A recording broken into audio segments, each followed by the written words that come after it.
23 ವರ್ಷ 5 ತಿಂಗಳು 23 ದಿನ ಮಾತ್ರ ಬದುಕಿದಂಥ ಭಗತ್ ಸಿಂಗ್ ರವರು 100 ವರ್ಷ ಸಾವಿರಾರು ವರ್ಷಗಳ ಕಾಲ ಈ ಸಮಾಜ ನೆನಪಿಟ್ಕೊಳ್ತಕ್ಕಂಥ ಕೆಲಸಗಳನ್ನ ಮಾಡಿದ್ದಾರೆ. ಬ್ರಿಟಿಷ್ ಹೇಳ್ತಾರೆ, ನೋಡಿ ನೀವು ಬ್ರಿಟಿಷ್ ಜೊತೆ ಸಹಕಾರ ಮಾಡಿದ್ರೆ, ಅವ್ರಿಗೆ ಹೋರಾಟಗಾರರ ಮಾಹಿತಿಯನ್ನು ಕೊಟ್ಟರೆ ನಿಮಗೆ 100 ಎಕರೆ ಜಮೀನನ್ನು ಬರ್ಕೊಡ್ತೀವಿ ಅಂತ ಆಮಿಷಗಳನ್ನ ಒಡ್ಡಿರ್ತಾರೆ. ಆದರೆ ಭಗತ್ ಸಿಂಗ್ ರವರ ತಾತಂದಿರು ಅದಕ್ಕೆ ಬಗ್ಗಿರೋದಿಲ್ಲ. ನಮಗೆ ದೇಶ ಮುಖ್ಯ ಅಂತೇಳಿ ಬ್ರಿಟಿಷರ ವಿರುದ್ಧ ಹೋರಾಟವನ್ನು ಮುಂದುವರಿಸಿದ್ದಾರೆ. ಭಗತ್ ಸಿಂಗ್ ಕೇವಲ ಹೋರಾಟಗಾರ ಮಾತ್ರ ಅಲ್ಲ, ಹಿಂಸಾವಾದಿ ಅಂತೂ ಅಲ್ವೇ ಅಲ್ಲ, ಅವರು ಅದ್ಭುತ ಬರಹಗಾರರಾಗಿರ್ತಾರೆ. ಒಬ್ಬ ದೊಡ್ಡ ಇಂಟೆಲೆಕ್ಚುವಲ್ ಅಂತ ನಾವು ಅವ್ರನ್ನ ಕರಿಬೋದು. 1928ರಲ್ಲಿ ಅವರು ಕೀರ್ತಿ ಅಂತಕ್ಕಂಥ ಒಂದು ಪತ್ರಿಕೆಯನ್ನು ಸ್ಥಾಪನೆ ಮಾಡಿ ಆ ಪತ್ರಿಕೆಯಲ್ಲಿ ಉಗ್ರವಾದಂಥ ಲೇಖನಗಳನ್ನ ಬರೀತಾರೆ. ಹಾಗಾಗಿ ಭಗತ್ ಸಿಂಗ್ ಮೊದಲು ಅರೆಸ್ಟ್ ಆಗ್ತಕ್ಕಂಥದ್ದು ಹೋರಾಟ ಮಾಡಿ ಅಲ್ಲ, ಪತ್ರಿಕೆಯಲ್ಲಿ ಬರೆದಿದ್ದಕ್ಕಾಗಿ ಅವ್ರನ್ನ ಜೈಲಿಗೆ ಹಾಕಲಾಗ್ತದೆ. ಈ ದಿನ .com ನಮ್ಮ ಕರ್ನಾಟಕ ನಡೆದ 50 ಹೆಜ್ಜೆ ಮುಂದಿನ ದಿಕ್ಕು ಎಂಬ ವಿಶೇಷ ಸಂಚಿಕೆಯನ್ನು ಹೊರತಂದಿದೆ. ಈ ವಿಶೇಷ ಸಂಚಿಕೆಯನ್ನು ಖರೀದಿಸೋಕೆ ಈ ಕೆಳಗೆ ಕಾಣಿಸ್ತಾ ಇರೋ ನಂಬರನ್ನು ಸಂಪರ್ಕಿಸಿ. 3 ವರ್ಷದ ಬಾಲಕನೊಬ್ಬನ ಕಥೆಯನ್ನು ನಾನೀಗ ಹೇಳ್ತೀನಿ. ಅವರ ಮನೆಯಲ್ಲಿ ಮಾವಿನ ಹಣ್ಣು ತಿಂದಿರ್ತಾರೆ. ಅದಾದ ನಂತರ ಆ ಮಾವಿನ ಬೀಜ ಓಟೆ ಅಂತ ಕರೀತಾರಲ್ಲ, ಅದನ್ನು ಅವ್ರ ಚಿಕ್ಕಪ್ಪ ತೆಗೆದುಕೊಂಡೋಗಿ ಅವರ ತೋಟದಲ್ಲಿ ಅದನ್ನು ನೆಡ್ತಾರೆ. ಇದಾದ ಸ್ವಲ್ಪ ಹೊತ್ತಿಗೆ ಆ ಒಂದು 3 ವರ್ಷದ ಬಾಲಕ ಬಂದು ಚಿಕ್ಕಪ್ಪನ ಕೇಳ್ತಾರೆ, ಏನು ಮಾಡ್ತಾ ಇದೀಯ ನೀನು ಅಂತ. ನಾನು ಮಾವಿನ ಓಟೆನ ನೆಡ್ತಾ ಇದ್ದೀನಿ ಅಂತ ಅವ್ರ ಚಿಕ್ಕಪ್ಪ ಹೇಳ್ತಾರೆ. ಆ ಮಗು ಕುತೂಹಲದಿಂದ ಕೇಳ್ತದೆ, ಯಾಕೆ ನೆಡ್ತಾ ಇದೆಯಾ ಇದನ್ನು ಅಂತ. ಯಾಕೆ ಅಂತಂದರೆ ಇದು ಗಿಡ ಆಗುತ್ತೆ ಅಂತಂತಾರೆ. ಆಗ ಮಗು ಪ್ರಶ್ನೆ ಕೇಳುತ್ತೆ, ಗಿಡ ಆದರೆ ಏನು ಪ್ರಯೋಜನ, ಗಿಡ ಆದಮೇಲೆ ಮರ ಆಗುತ್ತೆ ಅಂತ ಚಿಕ್ಕಪ್ಪ ಉತ್ತರ ಕೊಡ್ತಾರೆ. ಆ ಮಗು ವಾಪಸ್ ಪ್ರಶ್ನೆ ಕೇಳುತ್ತೆ, ಮರ ಆದರೆ ಏನು ಪ್ರಯೋಜನ ಅಂತ. ಅವ್ರ ಚಿಕ್ಕಪ್ಪ ಉತ್ತರ ಕೊಡ್ತಾರೆ, ಮರ ಆದರೆ ನೋಡಪ್ಪ ಇದು 100 ಸಾವಿರಾರು ಮಾವಿನ ಹಣ್ಣುಗಳನ್ನ ಕೊಡ್ತದೆ, ಅದನ್ನು ನಾವು ಕಿತ್ಕ ತಿನ್ಬೋದು ಅಂತ ಅವ್ರ ಚಿಕ್ಕಪ್ಪ ಉತ್ತರ ಕೊಡ್ತಾರೆ. ಅದಾದ ತಕ್ಷಣಕ್ಕೆ ಆ ಬಾಲಕ ಮನೆ ಒಳಗೆ ಓಡೋಗಿ ಅವನಿಗೆ ಆಟ ಆಡಲಿಕ್ಕೆ ಅಂತೇಳಿ ಒಂದು ಗನ್ ತಂದು ಕೊಟ್ಟಿರ್ತಾರೆ. ಆ ಗನ್ನ ತಗೊಂಡು ಬಂದು ಅದೇ ತೋಟದಲ್ಲಿ ಗುಂಡಿ ತೆಗೆದು ನೆಡ್ತಾ ಇರ್ತಾನೆ. ಈಗ ಪ್ರಶ್ನೆ ಕೇಳುವ ಸರದಿ ಅವ್ರ ಚಿಕ್ಕಪ್ಪ ಆಗಿರ್ತದೆ. ಏನು ಮಾಡ್ತಾ ಇದೆಯಾ ಅಂತ ಪ್ರಶ್ನೆ ಕೇಳ್ತಾರೆ. ಆ ಮಗು ಹೇಳುತ್ತೆ, ಗೊತ್ತಾಗ್ತಿಲ್ವಾ ನಾನು ಗನ್ನ ನೆಡ್ತಾ ಇದ್ದೀನಿ ಅಂತ. ಯಾಕೆ ನೆಡ್ತಾ ಇದೆಯಾ ಅಂತ ಅವ್ರ ಚಿಕ್ಕಪ್ಪ ಕೇಳ್ತಾರೆ. ಯಾಕೆ ಅಂದರೆ ಇದು ಗಿಡ ಆಗುತ್ತೆ, ಗಿಡ ಆದಮೇಲೆ ಮರ ಆಗುತ್ತೆ ಅಂತ ಆ ಮಗು ಉತ್ತರ ಕೊಡುತ್ತೆ. ಸರಿ, ಮರ ಆದರೆ ಏನು ಪ್ರಯೋಜನ ಅಂತ ಅವ್ರ ಚಿಕ್ಕಪ್ಪ ಕೇಳ್ತಾರೆ. ಮರ ಆದರೆ ಏನು ಪ್ರಯೋಜನ, ಇದು 100 ಸಾವಿರಾರು ಗನ್ಗಳನ್ನ ಕೊಡುತ್ತೆ ನನಗೆ ಅಂತ ಆ ಮಗು ಉತ್ತರ ಕೊಡುತ್ತೆ. ಅವ್ರ ಚಿಕ್ಕಪ್ಪ ಇನ್ನೂ ಕುತೂಹಲ ಪ್ರಶ್ನೆ ಕೇಳ್ತಾರೆ, ಸರಿ ಆ ಗನ್ಗಳು ತಗೊಂಡು ಏನು ಮಾಡ್ತೀಯಾ ಅಂತ. ಏನು ಮಾಡ್ತೀಯಾ, ನಮ್ಮ ದೇಶಕ್ಕೆ ನುಗ್ಗಿ ನಮ್ಮ ಜನರ ಶೋಷಣೆ ಮಾಡ್ತಾ ಇರ್ತಕ್ಕಂಥ ಈ ಬ್ರಿಟಿಷರನ್ನ ಹೊಡೆದೋಡಿಸ್ಲಿಕ್ಕೆ ಈ ಗನ್ಗಳನ್ನ ಬಳಸ್ಕೊಂಡು ಅವ್ರನ್ನ ಶೂಟ್ ಮಾಡಿ ಈ ದೇಶದಿಂದ ಹೊರ ಹಾಕ್ತೀನಿ ಅಂತ ಆ ಮಗು ಹೇಳುತ್ತೆ. ಆ 3 ವರ್ಷದ ಮಗು ಬೇರೆ ಯಾರೂ ಅಲ್ಲ, ಅದು ಭಗತ್ ಸಿಂಗ್.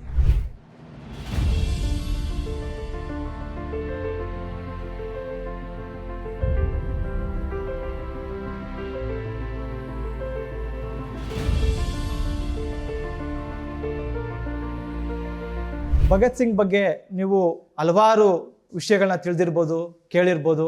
ಅವರು ಬದುಕಿದ್ದು ಅತ್ಯಲ್ಪ ಅವಧಿ ಮಾತ್ರ, ಅಂದರೆ 23 ವರ್ಷ 5 ತಿಂಗಳು 23 ದಿನ ಮಾತ್ರ ಬದುಕಿದಂಥ ಭಗತ್ ಸಿಂಗ್ ರವರು 100 ವರ್ಷ ಸಾವಿರಾರು ವರ್ಷಗಳ ಕಾಲ ಈ ಸಮಾಜ ನೆನಪಿಟ್ಕೊಳ್ತಕ್ಕಂಥ ಕೆಲಸಗಳನ್ನ ಮಾಡಿದ್ದಾರೆ, ಕೆಚ್ಚೆದೆಯ ಹೋರಾಟವನ್ನು ಮಾಡಿದ್ದಾರೆ. ಹಾಗಾಗಿ ಇಂದಿನ ವಿಡಿಯೋದಲ್ಲಿ ನಾವು ಭಗತ್ ಸಿಂಗ್ ಬಗ್ಗೆ ತಿಳಿದುಕೊಳ್ಳೋಣ. 1931 ಮಾರ್ಚ್ 26ನೇ ತಾರೀಕು ಗಾಂಧೀಜಿಯವರು ಕರಾಚಿನಲ್ಲಿ ನಡೀತಕ್ಕಂಥ ಕಾಂಗ್ರೆಸ್ ಅಧಿವೇಶನದಲ್ಲಿ ಭಾಗವಹಿಸಲಿಕ್ಕೆ ಬರ್ತಾರೆ. ಗಾಂಧೀಜಿ ಬಂದರೆ ನಿಮ್ಗೆ ಗೊತ್ತಿರ್ಬೋದು, 100 ಜನ ಸಾವಿರಾರು ಜನ ಅವ್ರನ್ನ ಸ್ವಾಗತ ಮಾಡಲಿಕ್ಕೆ ತುದಿಗಾಲಲ್ಲಿ ನಿಂತಿರ್ತಾರೆ. ಆದರೆ ಅವತ್ತಿನ ಪರಿಸ್ಥಿತಿ ಬೇರೆ ಇರ್ತದೆ. ಅಲ್ಲೇನಪ್ಪ ಆಗಿರ್ತದೆ ಅಂದರೆ, ಗಾಂಧಿ ಮುರ್ದಾಬಾದ್, ಗಾಂಧಿ ವಾಪಸ್ ಜಾವೋ ಅಂತಕ್ಕಂಥ ಘೋಷಣೆಗಳು ಕೇಳಿ ಬರ್ತಾ ಇರ್ತವೆ. ಗಾಂಧೀಜಿಯ ವಿರುದ್ಧ ಪ್ರತಿಭಟನೆ ನಡೀತಾ ಇರ್ತದೆ.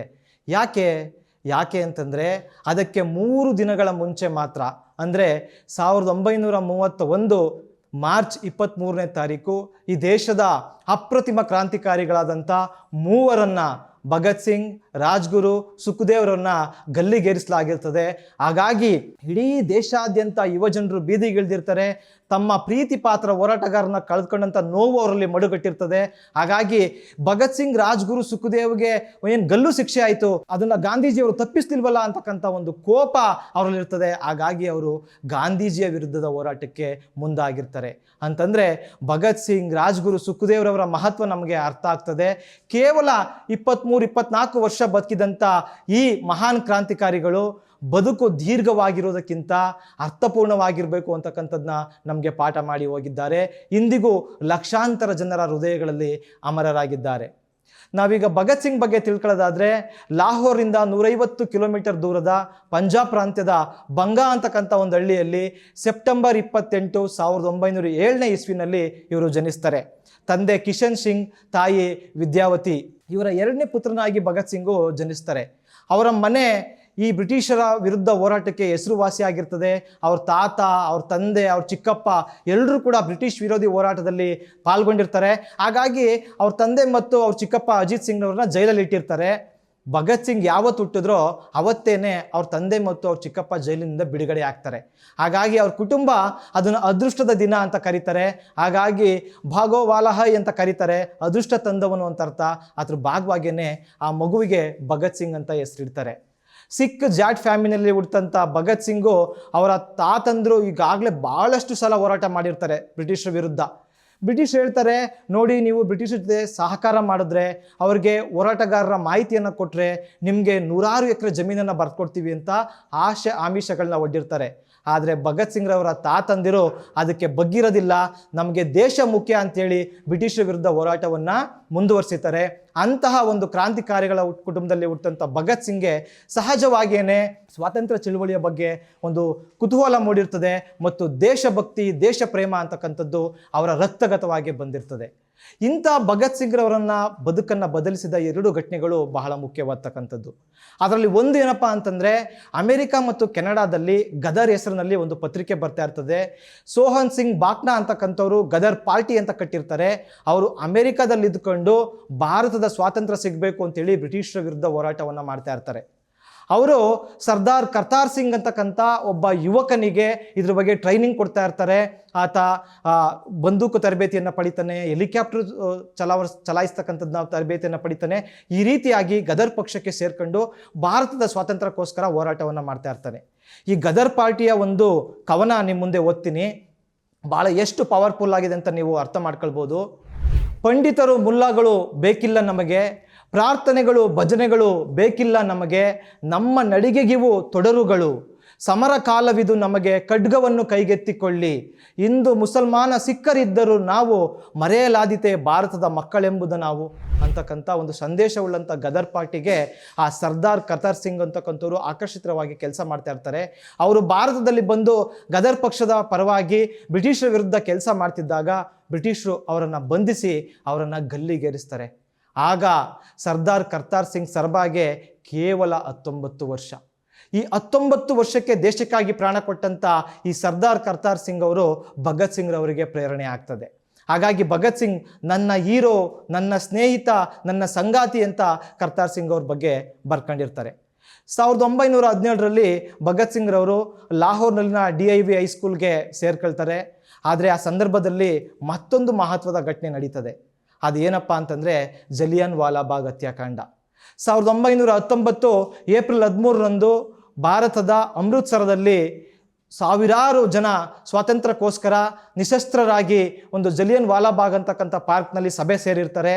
ಆದರೆ ಬ್ರಿಟಿಷರು ಇದನ್ನು ಸಹಿಸದೆ ಜನರಲ್ ಡಯರ್ ಅಂತಕ್ಕಂಥ ಒಬ್ಬ ಬ್ರಿಟಿಷ್ ಅಧಿಕಾರಿ ಪೊಲೀಸರನ್ನು ನುಗ್ಗಿಸಿ ಅಲ್ಲಿ ಗೋಲಿಬಾರ್ ಮಾಡಲಿಕ್ಕೆ ಅವರು ಆದೇಶವನ್ನು ಕೊಡ್ತಾರೆ. ಇದ್ರ ಪರಿಣಾಮವಾಗಿ ಸರ್ಕಾರದ ಅಧಿಕೃತ ದಾಖಲೆಗಳ ಪ್ರಕಾರನೇ 1200 ಜನ ಹುತಾತ್ಮರಾಗ್ತಾರೆ. ಆದರೆ ಭಾರತದ ಇತಿಹಾಸಕಾರ ಹೇಳ್ತಕ್ಕಂಥದ್ದು 2000ಕ್ಕೂ ಹೆಚ್ಚು ಜನರನ್ನು ನಿಶಸ್ತ್ರವಾಗಿ ಕೇವಲ ಶಾಂತಿಯುತವಾಗಿ ಸಭೆ ಮಾಡ್ತಾ ಇರ್ತಕ್ಕಂಥವ್ರನ್ನ ಬ್ರಿಟಿಷರು ನಿರ್ದಯವಾಗಿ ಕೊಂದು ಹಾಕಿರ್ತಾರೆ. ಈ ಘಟನೆ ಭಗತ್ ಸಿಂಗ್ ಮೇಲೆ ದೊಡ್ಡ ಪರಿಣಾಮವನ್ನು ಬೀರ್ತದೆ. ಆಗ ಭಗತ್ ಸಿಂಗ್ಗೆ ಕೇವಲ 12 ವರ್ಷಗಳು. ಈ ಘಟನೆ ನಡೆದಂಥ ಮಾರನೇ ದಿನ ಭಗತ್ ಸಿಂಗ್ ಅಮೃತ್ಸರ್ಗೆ ಬರ್ತಾರೆ. ಆ ಜಲಿಯನ್ ವಾಲಾಬಾಗು ಇದಕ್ಕೆ ಪಾರ್ಕ್ಗೆ ಹೋಗ್ತಾರೆ. ಅಲ್ಲಿ ರಕ್ತ ಸಿಕ್ತ ಮಣ್ಣು, ಅಲ್ಲಿ ಚಪ್ಪಲಿಗಳು, ಬಟ್ಟೆಗಳು ಎಲ್ಲ ಬಿದ್ದಿರ್ತವೆ. ಭಗತ್ ಸಿಂಗ್ ದಿನವೆಲ್ಲ ಅಳ್ತಾರೆ.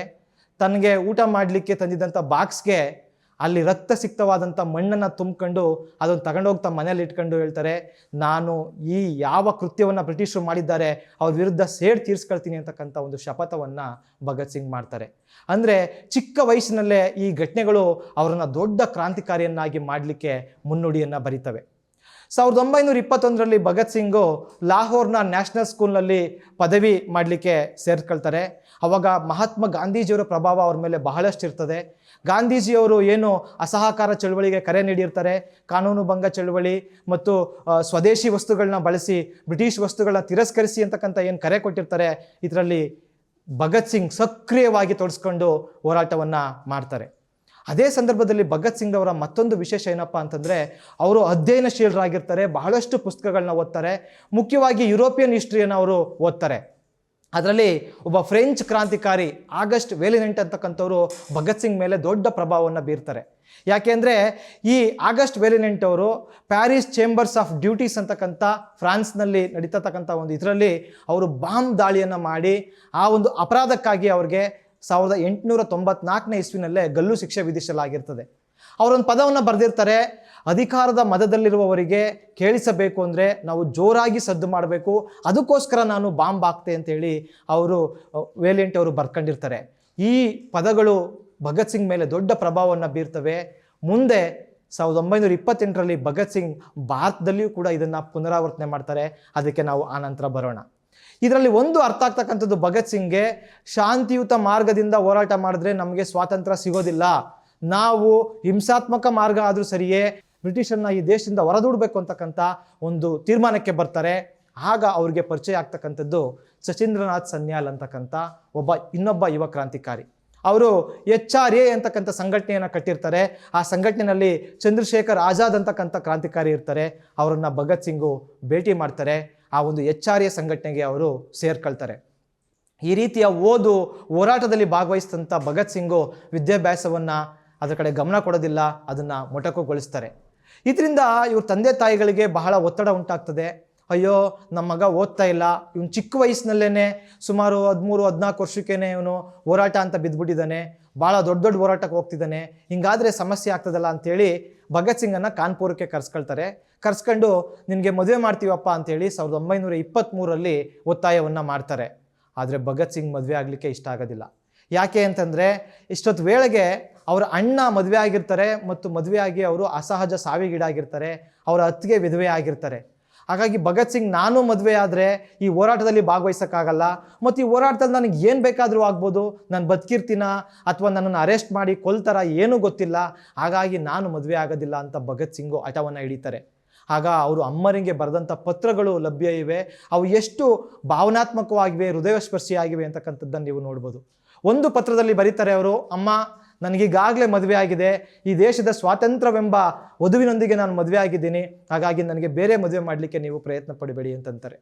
ಅವರಮ್ಮ ಅದಕ್ಕೆ ಉತ್ತರ ಬರೀತಾರೆ, ನೋಡಪ್ಪ ನೀನು ಬೇರೆಯವ್ರ ಥರ ಬಂದು ಹೋರಾಟ ಮಾಡು, ಮನೆಗೆ ಬಾ, ಮದುವೆ ಆಗು, ಸ್ವಲ್ಪ ಈ ಥರ ಹೋರಾಟ ಮಾಡ್ಬೋದಲ್ವಾ, ಯಾಕೆ ನೀನು ಪೂರ್ತಿ ಹೋರಾಟನೇ ಅಂತ ಹೋಗ್ಬಿಡ್ತೀಯಾ ಅಂತೇಳಿ ಅವರಮ್ಮ ಕೇಳ್ಕೊಂಡಾಗ ಭಗತ್ ಸಿಂಗ್ ಹೇಳ್ತಾರೆ, ನನ್ನಲ್ಲೂ ಆಕಾಂಕ್ಷೆ, ಭರವಸೆ, ಬದುಕಿನ ಸೌಂದರ್ಯಗಳೆಲ್ಲ ತುಂಬಿವೆ ಎಂಬುದನ್ನು ಒತ್ತಿ ಹೇಳುತ್ತೇನೆ, ಆದರೆ ಅಗತ್ಯ ಬಿದ್ದಾಗ ಅವೆಲ್ಲವನ್ನು ತೊರೆಯಬಲ್ಲೆ, ಅದೇ ನಿಜವಾದ ತ್ಯಾಗ ಅಂತ ಭಗತ್ ಸಿಂಗ್ ಬರೀತಾರೆ.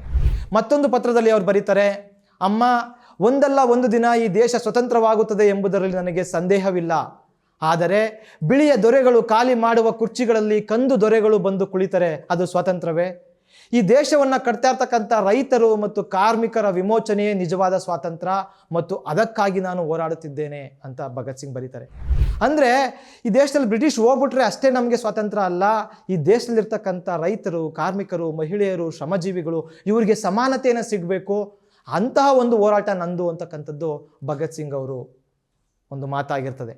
ಹಾಗಾಗಿಯೇ ಭಗತ್ ಸಿಂಗ್ 1926ನೇ ಇಸ್ವಿನಲ್ಲಿ ನೌಜವಾನ್ ಭಾರತ್ ಸಭಾ ಅಂತಕ್ಕಂಥ ಒಂದು ಪಕ್ಷ, ಒಂದು ಹೋರಾಟ ಸಂಘಟನೆಯನ್ನು ಕಟ್ತಾರೆ.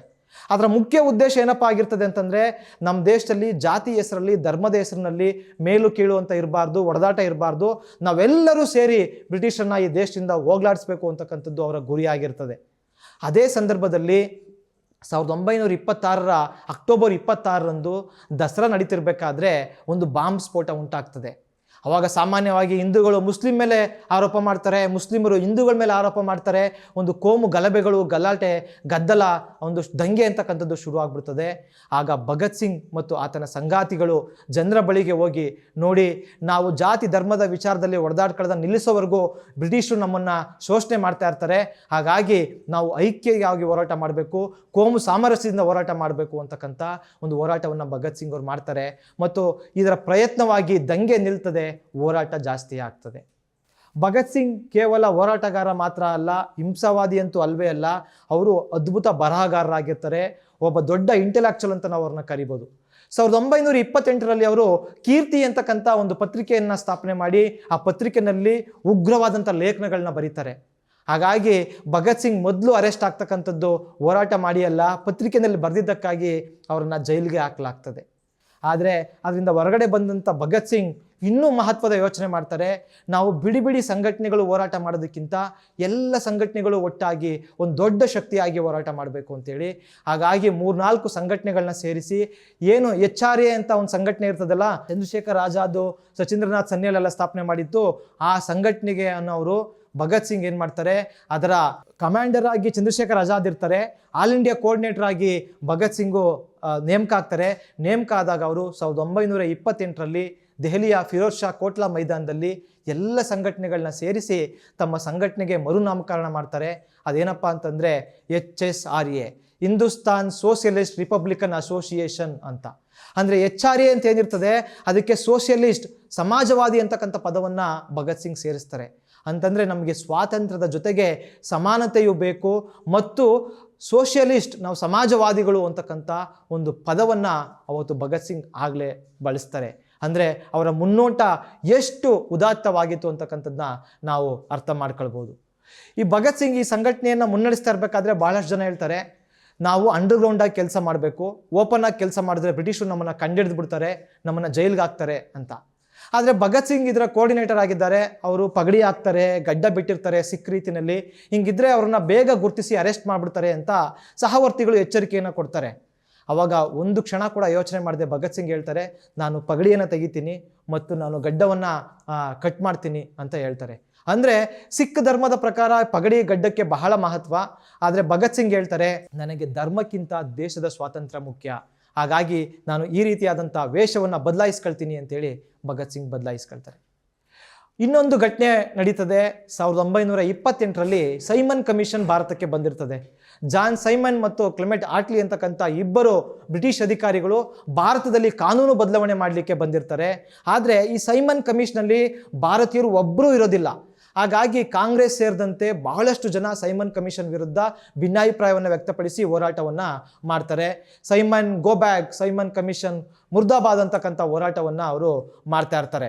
ಈ ಸಂದರ್ಭಕ್ಕೆ, ಈ ಹೋರಾಟಕ್ಕೆ ಒಂದು ನಾಯಕತ್ವವನ್ನು ವಹಿಸ್ತಕ್ಕಂಥವ್ರು ಲಾಲಾ ಲಜಪತ್ ರಾಯ್. ಆದರೆ ಬ್ರಿಟಿಷ್ ಏನಪ್ಪ ಮಾಡ್ತಾರೆ ಅಂತಂದರೆ, ಈ ಸೈಮನ್ ಗೋ ಬ್ಯಾಕ್ ಹೋರಾಟವನ್ನು ಬಗ್ಗು ಬಡಿಲಿಕ್ಕೆ ಮುಂದಾಗ್ತಾರೆ, ಲಾಠಿ ಚಾರ್ಜ್ ಮಾಡ್ತಾರೆ, ತುಳಿತ ಉಂಟಾಗ್ತದೆ.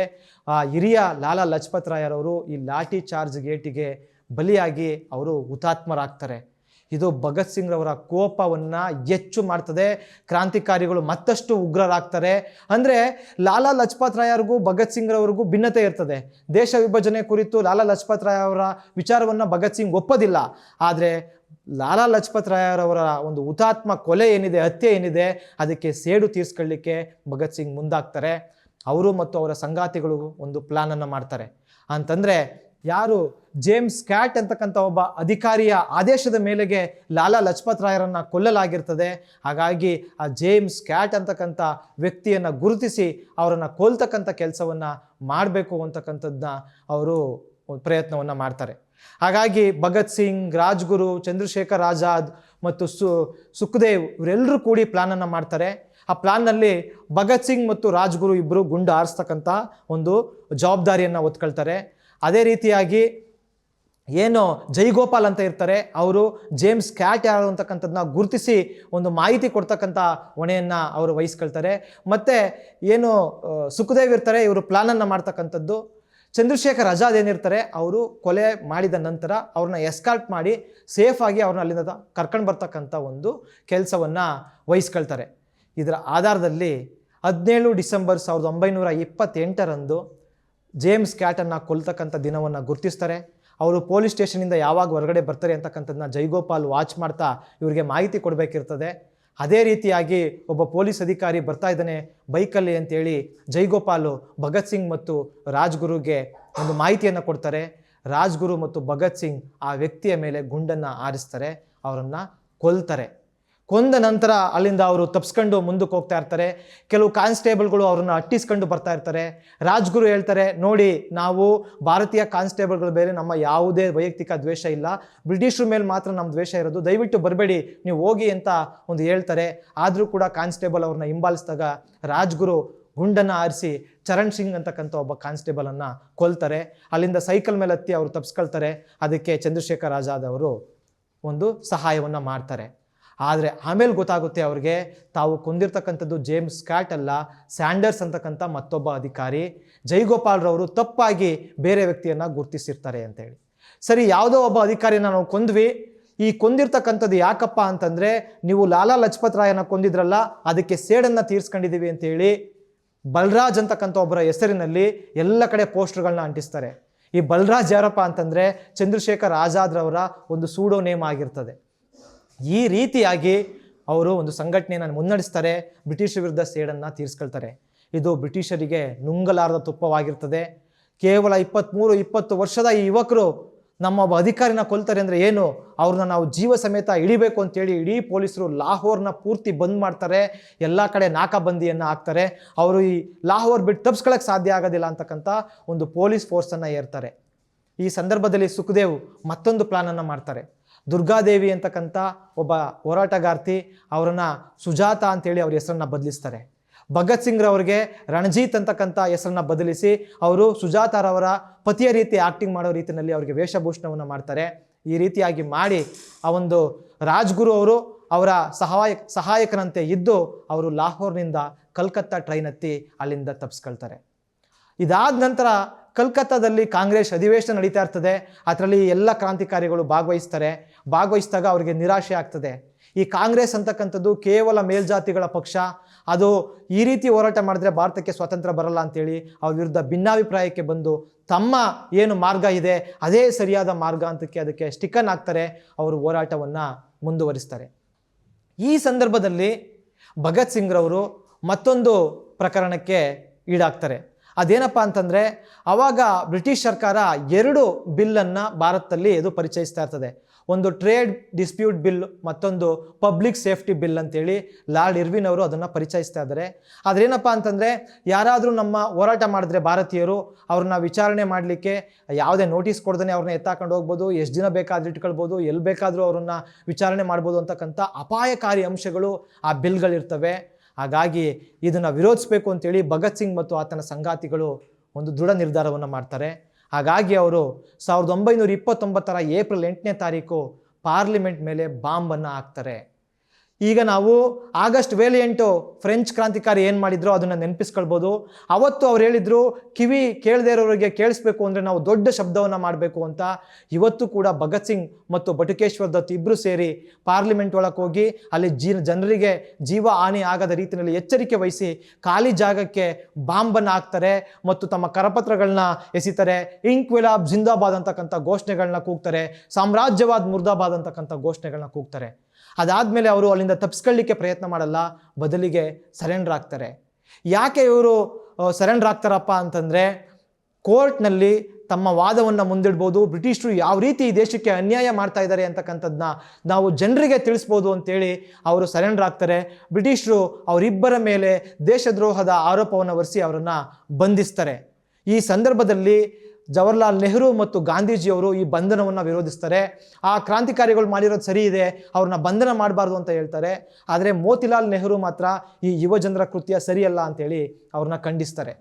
1929 ಮೇ 7ನೇ ತಾರೀಕು ಈ ಪ್ರಕರಣದ ಒಂದು ವಿಚಾರಣೆ ಆರಂಭ ಆಗ್ತದೆ.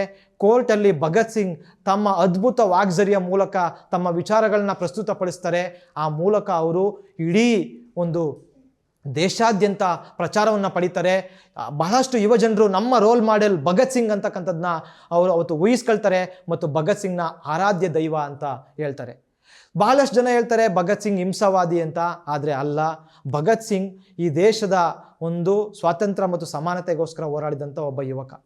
ಅವರು ಒಂದು ಮಾತು ಹೇಳ್ತಾರೆ, ಕ್ರಾಂತಿ ಎಂದರೆ ಬಾಂಬು ಬಂದೂಕುಗಳ ಆರಾಧನೆಯಲ್ಲ, ಅನ್ಯಾಯದ ತಳಹದಿಯ ಮೇಲೆ ರಚಿತವಾಗಿರ್ತಕ್ಕಂಥ ಈ ಸಮಾಜವನ್ನು ಬುಡಮಟ್ಟವಾಗಿ ಮೂಲಭೂತವಾಗಿ ಬದಲಿಸ್ತಕ್ಕಂಥದ್ದು ಕ್ರಾಂತಿ. ರೈತ ಬೆಳಿತಾನೆ, ಆದರೆ ಅವನಿಗೆ ಏನು ಸಿಗ್ತಾ ಇಲ್ಲ.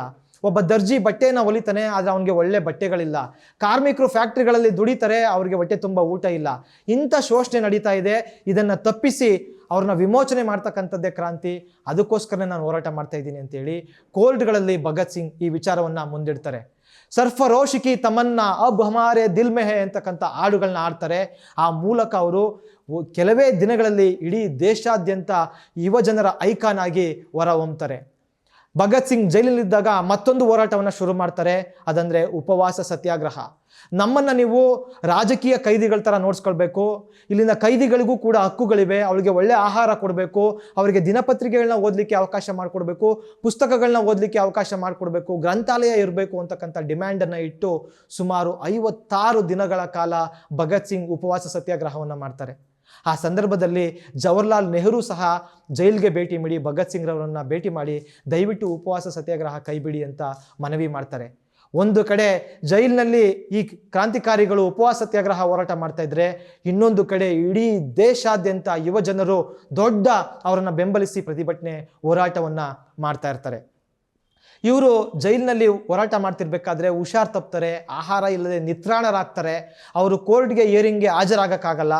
ಆದರೂ ಕೂಡ ಅವ್ರ ವಿರುದ್ಧ ನಾವು ತನಿಖೆಯನ್ನು ಮಾಡ್ಬೋದು, ವಿಚಾರಣೆ ಮಾಡ್ಬೋದು ಅಂತ ಹೇಳಿ ಆರೋಪಿಗಳಿಲ್ಲದೇ ಇದ್ರೂ ಕೂಡ ವಿಚಾರಣೆ ಮಾಡ್ತಕ್ಕಂಥ ಕೋಡ್ ಆಫ್ ಕ್ರಿಮಿನಲ್ ಪ್ರೊಸೀಜರ್ ಅಂತಕ್ಕಂಥ ಒಂದು ಲಾನ್ನು ಬ್ರಿಟಿಷರು ತರ್ತಾರೆ. ಅಂತಂದರೆ ಈ 20, 21, 23 ವಯಸ್ಸಿನ ಈ ಕ್ರಾಂತಿಕಾರಿಗಳು ಯುವಜನರು ಇಡೀ ಪ್ರಪಂಚವನ್ನೇ ಆಳ್ತಾ ಇರ್ತಕ್ಕಂಥ ಸೂರ್ಯ ಮುಳುಗದ ಸಾಮ್ರಾಜ್ಯದ ದೊರೆಗಳು ಅಂತಕ್ಕಂಥ ಕರೆಸ್ಕೊಳ್ತಾ ಇರ್ತಕ್ಕಂಥ ಬ್ರಿಟಿಷರ ಎದೆಯಲ್ಲಿ ಎಂತಹ ನಡುಕವನ್ನು ಹುಟ್ಟಿಸಿರ್ತಾರೆ, ಅವರಿಗೆ ಎಂತಹ ಸಿಂಹ ಸ್ವಪ್ನವಾಗಿರ್ತಾರೆ ಅಂತಕ್ಕಂಥದ್ದನ್ನ ನಾವು ಅರ್ಥ ಮಾಡ್ಕೊಳ್ಬೋದು. ಈ ಸಂದರ್ಭದಲ್ಲಿ ಬ್ರಿಟಿಷರು ಏನು ಮಾಡ್ತಾರೆ, ಇವರು ಬದುಕಿದ್ದಷ್ಟು ನಮಗೆ ಅಪಾಯ ಜಾಸ್ತಿ, ಇವರು ಇಡೀ ದೇಶವನ್ನೇ ಎಚ್ಚರಗೊಳಿಸ್ತಾ ಇದ್ದಾರೆ, ಕ್ರಾಂತಿಗೆ ಕರೆ ಕೊಡ್ತಾ ಇದ್ದಾರೆ, ಹಾಗಾಗಿ ಈ ಕ್ರಾಂತಿಕಾರಿಗಳನ್ನ ಹೇಗಾದರೂ ಮಾಡಿ ಮುಗಿಸ್ಬೇಕು ಅಂತಕ್ಕಂಥ ಹುನ್ನಾರವನ್ನು ಮಾಡ್ತಾರೆ. ಅದ್ರ ಭಾಗವಾಗಿ ಏನು ಲಾಹೋರ್ನಲ್ಲಿ ಅದು ಸ್ಯಾಂಡರ್ಸು ಕೊಲೆ ಕೇಸ್ ಇತ್ತಲ್ಲ, ಆ ಲಾಹೋರ್ ಕಾನ್ಫರೆನ್ಸಿ ಕೇಸು ಮತ್ತು ಈ ಪಾರ್ಲಿಮೆಂಟ್ ಮೇಲೆ ಬಾಂಬ್ ದಾಳಿ ಕೇಸು ಎರಡನ್ನು ಒಟ್ಟಾಗಿ ಸೇರಿಸಿ ಅವರನ್ನು ತ್ವರಿತವಾಗಿ ವಿಚಾರಣೆ ಮಾಡಲಿಕ್ಕೆ ವಿಶೇಷ ಕೋರ್ಟನ್ನೇ ಅವರು ರಚನೆ ಮಾಡ್ತಾರೆ. ಪ್ರತಿನಿತ್ಯ ವಿಚಾರಣೆಗಳು ನಡೀತದೆ. ಈ ಸಂದರ್ಭದಲ್ಲಿ ಭಗತ್ ಸಿಂಗ್ ಈ ದೇಶದ ಪರವಾಗಿ ಯುವಜನರ ಪರವಾಗಿ ಭಾಳ ದೊಡ್ಡ ವಾದವನ್ನು ಮಾಡ್ತಾರೆ.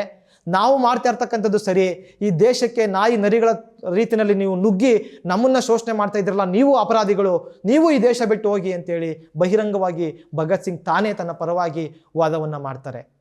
ಆದರೆ ದುರಾದೃಷ್ಟ ಏನಪ್ಪ ಅಂತಂದರೆ, ಹಂಸರಾಜ್ ವೋಹ್ರಾ ಮತ್ತು ಜೈಗೋಪಾಲ್ ಅಂತಕ್ಕಂಥ ಕ್ರಾಂತಿಕಾರಿಗಳು ಪೊಲೀಸರ ಹಿಂಸೆ, ಅವರ ಟಾರ್ಚರನ್ನು ತಡೆಯಲಾಗದೆ ಅವರು ಮಾಫಿ ಸಾಕ್ಷಿಗಳಾಗಿ ಬದಲಾಗ್ಬಿಡ್ತಾರೆ. ಅವರು ಭಗತ್ ಸಿಂಗ್ ಮತ್ತು ಆತನ ಸಂಗಾತಿಗಳ ವಿರುದ್ಧ ಹೇಳಿಕೆಯನ್ನು ನೀಡ್ತಾರೆ. ಇದನ್ನೇ ಆಧಾರವಾಗಿ ಇಟ್ಟುಕೊಂಡು ಬ್ರಿಟಿಷರು ಏನು ಮಾಡ್ತಾರೆ ಅಂತಂದರೆ, ಅವರ ವಿರುದ್ಧ ಆ ಕೋರ್ಟ್ ಏನು ಮಾಡ್ತದೆ ಅಂತಂದರೆ ಮರಣದಂಡನೆ ಶಿಕ್ಷೆಯನ್ನು ಘೋಷಿಸ್ಬಿಡ್ತದೆ.